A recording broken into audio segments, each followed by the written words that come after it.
Hello, आप सभी को नौकरी फर्स्ट प्लेटफॉर्म पे स्वागत है।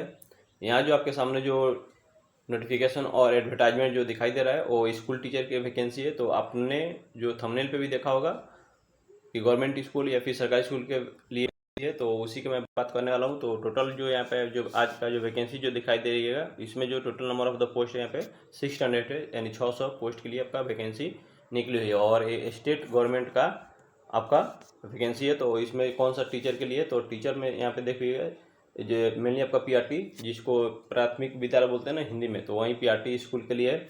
और मेनली आपका जूनियर बेसिक टीचर, जिसको यहाँ पे लिखा हुआ है, यहाँ पे जो देख पाइएगा यहाँ पे। और आपका जो जॉब होगा वो एक ट्रेनिंग बेस के तौर पे आपका अपॉइंटमेंट होगा।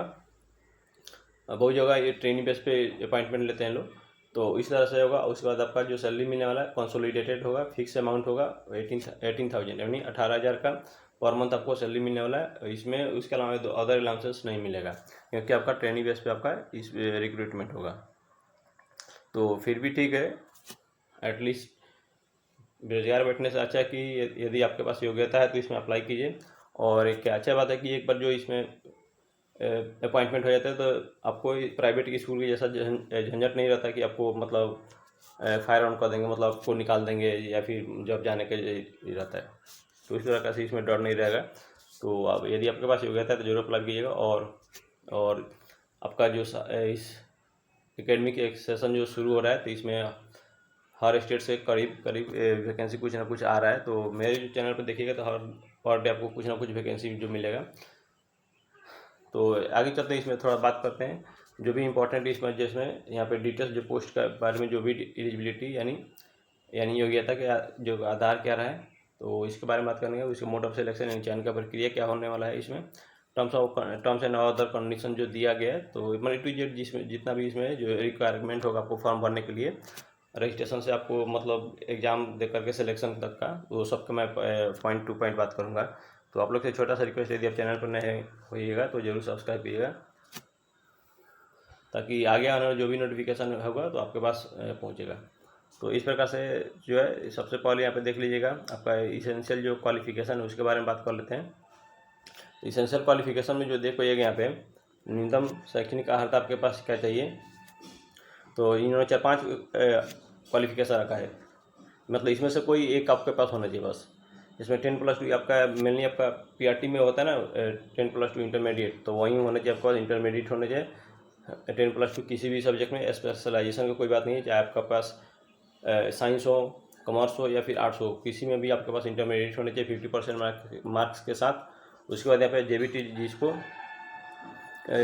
जूनियर बेसिक टीचर एक ट्रेनिंग जो कोर्स होता है ना, वो होना चाहिए, या फिर डिप्लोमा इन एलिमेंट्री एजुकेशन, जिसको डीएलएड बोलते हैं, होना चाहिए। ये मतलब यदि आपके जो हिमाचल प्रदेश राज्य स्कूल से है ना, या फिर बोर्ड से होना चाहिए, मतलब आपके इंटरमीडिएट यदि फर्स्ट हो गया, या फिर हिमाचल प्रदेश से नहीं, आप किसी अदर स्टेट से हैं तो फिर भी आप किसी भी स्टेट से हैं तो 10+2 एज जो होना चाहिए 50% मार्क्स के साथ होना चाहिए, सीनियर सेकेंडरी जिसको बोलते हैं। और 2 इयर्स का फिर वहीं जेबीटी या फिर डीएलएड होना चाहिए। फिर उसके बाद यदि सीनियर सेकेंडरी आप 10+2 किए हैं 45% मार्क्स के साथ, और 2 इयर्स जेबीटी या फिर डीएलएड किए हैं, फिर भी आप इसके लिए एलिजिबल हैं यहाँ पे। उसके बाद जो देख पाइएगा, फिर उसके बाद सीनियर सेकेंडरी यहाँ पे दिया गया है। इसके नेक्स्ट में जो देख पाइएगा यहाँ पे, तो 50% मार्क्स के साथ होंगे, और 4 year bachelors of the elementary education, जिसको बीएलएड बोलते हैं। तो बीएलएड भी 4 ईयर के किए हैं इंटर के बाद, तो भी आप इसके लिए एलिजिबल हैं, आप अप्लाई कर सकते हैं।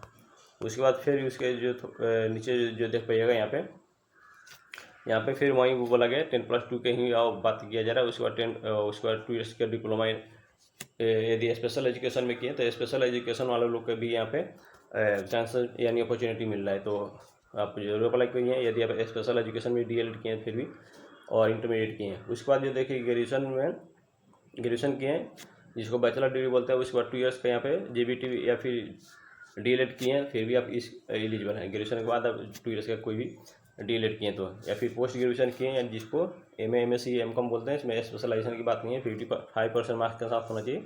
और यहाँ पे 3 ईयर्स इंटीग्रेटेड बीएड एमएड होना चाहिए बस। और ये हो गया फर्स्ट कंडीशन। फर्स्ट में आपके पास इंटरमीडिएट प्लस डीएलएड होना चाहिए। उसके बाद आपके पास स्टेट होना चाहिए। स्टेट कहाँ का होना चाहिए, तो ये स्टेट गवर्नमेंट का है, जिसमें हिमाचल प्रदेश राज्य का था। HP टेट होता है ना यहाँ पे, HP test, Himachal Pradesh teacher eligibility test. तो ये आपके पास होना चाहिए, क्वालिफाइड होना चाहिए। आपके यहाँ पे सीटेट का है, यहाँ पे इन्होंने बात नहीं किया, सीटेट नहीं की है। तो इस प्रकार से यहाँ पे इन्होंने क्वालिफिकेशन कर रखा है। बहुत सिंपल है, 10+2 इंटरमीडिएट DLED होना चाहिए और टेट होना चाहिए, या फिर ग्रेजुएशन किए हैं और DLED किए हैं, या फिर स्पेशल एजुकेशन किए फिर भी। तो इस प्रकार से इतना सारा इन्होंने एलिजिबिलिटी यानी योग्यता का आधार रखा है। तो ये हो गया। और उसके बाद आगे चलते हैं। यहाँ पे जो देखिए मोड ऑफ सिलेक्शन यानी चयन का प्रक्रिया कैसे होगा आपका।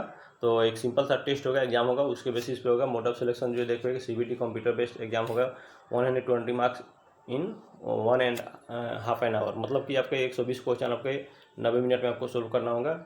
और सिलेबस क्या रहने वाला, स्कोप ऑफ द सिलेबस ये क्या रहना, तो यहाँ पे देख लीजिएगा।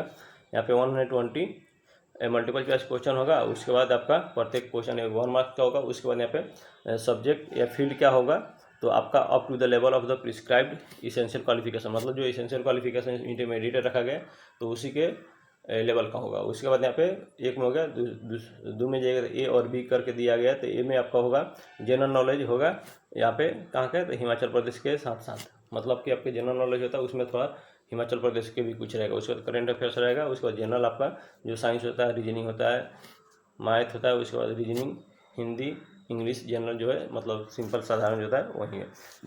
जो आप मैट्रिक में पढ़े होइएगा वहीं आप इसी में पूछा जाएगा। अब चलते हैं इसका थोड़ा इंपॉर्टेंट कुछ डेट जो है उसके बारे में बात कर लेते हैं कि कब से कब तक आपका फॉर्म भरा आने वाला है। और तो यहाँ पे जो देख पाइएगा आपका, यहाँ पे हिमाचल प्रदेश राज्य चयन आयोग की तरफ से हमीरपुर और डिस्ट्रिक्ट जो है वहाँ से आपका वैकेंसी निकला। और आपका एडवर्टाइजमेंट जो रिलीज हुआ था 9/3 यानी 9 मार्च को रिलीज हुआ था। और एडवर्टाइजमेंट नंबर जो है यहाँ पे याद रखिएगा 5/2026 आपका। और तो क्योंकि आपका फॉर्म भरते वक्त आपको इसमें ज़रूरत पड़ेगा। उसके बाद यहाँ पे इसका ऑफिशियल वेबसाइट है hprca.hp.gov.in। उसके बाद यहाँ पे फॉर्म जो ओपन हो रहा है, फॉर्म फिल करने के लिए जो साइट ओपन होगा 16/3 यानी 16 मार्च से ओपन हो जाएगा। उसके बाद आपका लास्ट डेट क्या रहने वाला है, तो यहाँ पे 6 अप्रैल 2026 रहने वाला है। तो ये जो इम्पोर्टेंट डेट भी हो गया। उसके बाद यहाँ पे ऑफिशियल साइट भी होगा। तो आप वीडियो को जरूर लास्ट तक देखिएगा। इसको ऑफिशियल वेबसाइट पर भी लेके चल के यहाँ पे दिखा दूंगा कि कैसे आपको PDF मिलेगा और कैसे जो फॉर्म को अप्लाई कर पाइएगा। अब इसके आगे यहाँ पे examination and the other process जो है या फी जो क्या लगने वाला है उसके बारे में बात करते हैं। टोटल आपको 800 यानी 800 रुपये फी आपको पेमेंट करना होगा, जिसमें 100 रुपया एग्जामिनेशन फी और 700 रुपया प्रोसेसिंग फी ले रहे हैं। उसके बाद 100 रुपया एक्स्ट्रा आपको देना पड़ेगा कब, जब आप फॉर्म में गलती करते हैं और उसको करेक्शन करते हैं। तो आपको यदि करेक्शन करते हैं तो आपको 100 रुपये एक्स्ट्रा देना पड़ता है। तो फॉर्म ऐसा भरिए कि आपको जो दोबारा करेक्शन करने का मौका ना मिले। तो इस प्रकार समझिए। उसको मोड ऑफ पेमेंट यहाँ पे देख पा रहे हैं, यहाँ पे आपको पूरा ऑनलाइन होने वाला है। और उसके बाद यहाँ पे थोड़ा सा आगे भी जो इम्पोर्टेंट है उसके बारे में बात कर लेते हैं यहाँ पे। तो यहाँ पे जो देखो यहाँ पे इन्होंने नॉर्मलाइजेशन का भी यहाँ पे प्रोसेस रखा है। यहाँ पे नॉर्मलाइजेशन आपका, यदि आप, क्योंकि नॉर्मलाइजेशन उस कंडीशन में होता है जब आपका एग्जाम जो होता है एक से अधिक शिफ्ट में, एक से अधिक दिन होता है। तो यहाँ पे नॉर्मलाइजेशन का भी कंडीशन रखा गया है। तब इसको डायरेक्ट चलते हैं इसके ऑफिशियल वेबसाइट पे, जहाँ पे आपको PDF जो डाउनलोड कर पाइएगा या फिर फॉर्म को कैसे अप्लाई कीजिए वहाँ बताऊँगा। अब जो है किसी भी ब्राउजर को ओपन कर लेना, वहाँ पे सर्च बार में जा करके इस प्रकार से hprca.hp.gov.in सर्च कीजिएगा। तो फर्स्ट वाला जो साइट यहाँ पे आपको सामने दिखाई दे रहा है, यहाँ पे आके सर्च कीजिएगा। जैसे आप यहाँ पे क्लिक कीजिएगा तो क्लिक करने के बाद इस प्रकार से आपके सामने जो है इंटरफेस जो होगा ओपन हो पाएगा। यहाँ पे जैसे देख रहे हैं यहाँ पे हिमाचल प्रदेश यहाँ पे परिषद यानी हिमाचल प्रदेश राज्य चयन आयोग का इस प्रकार से साइट जो है ओपन हो पाएगा यहाँ पे इस प्रकार से। तो बट आपको फॉर्म कहाँ से मिलेगा, कैसे आप PDF को डाउनलोड कर पाइएगा, तो यहाँ पे जो देख रहे हैं यहाँ पे 3 लाइनिंग जो दिखाई दे रहा है, यहाँ पे आके क्लिक कीजिएगा। जैसे क्लिक कीजिएगा तब फिर यहाँ पे आपके सामने यहाँ पे जो नोटिफिकेशन जो दिखाई दे रहा है इस पर जो फिर से आपको क्लिक करना होगा। जैसे क्लिक कीजिएगा तो एडवर्टाइजमेंट आ रहा है, तो इस पर क्लिक कीजिएगा। इस प्रकार से देख रहे हैं एडवर्टाइजमेंट यहाँ पे आपको दिखाई दे रहा होगा, जिसमें एडवर्टाइजमेंट यहाँ पे आपका कितना था 5/2026 इसलिए। और भी एडवर्टाइजमेंट है जिसमें 4/26 है, उसकी 1/26 है। तो आपको कहाँ क्लिक करना है, यहाँ पे 5/26 पे क्लिक कीजिएगा। जैसे क्लिक कीजिएगा तो आपके सामने यहाँ से आपको PDF जो है डाउनलोड हो जाएगा यहाँ से जैसे देख रहे हैं यहाँ पे आपका PDF सामने, जो मैंने PDF आप देख रहे थे वही PDF यहाँ पे ओपन होगा। बट फॉर्म को अप्लाई करने के लिए आपको यहाँ पे जो लॉगिन दिखाई दे रहा है यहाँ पे आके क्लिक कीजिएगा। तो क्लिक करने के बाद इस प्रकार से इंटरफेस जो होगा दिखाई दे रहा है ओपन हो पाएगा। तो यहाँ पे जो देख रहे हैं यहाँ पे साइन अप और लॉगिन के लिए जो ऑप्शन दिखाई दे रहा है, तो यहाँ पे एज ए सिटीजन यहाँ पे ऑफिस के लिए, तो यहाँ पे क्लिक नहीं कर आपको कहाँ कर एज ए सिटीजन पे क्लिक कीजिएगा। तो जैसे क्लिक कर पाइएगा तो इस प्रकार से आपके सामने ओपन होगा। तो यहाँ पे लॉगिन का जो यहाँ पे साइन इन का ऑप्शन दिखाई दे रहा है। यहाँ पे आपको फॉरगेट पासवर्ड का जो लोग पहले से रजिस्ट्रेशन कर लिए होंगे उनके लिए, बट आपको जो न्यू यूजर है, जो फ्रेशर है, यहाँ पे आपका न्यू यूजर पे यहाँ पे आके क्लिक कीजिएगा। जैसे क्लिक कर पाइएगा तो इस प्रकार से आपको ओपन हो पाएगा। तो सबसे पहले आपको रजिस्ट्रेशन करना होगा। तो यहाँ पे जिसमें देख रहे हैं यहाँ पे आधार नंबर यहाँ पे टाइप कीजिएगा। उसके बाद यहाँ पे आपको चेक करना होगा।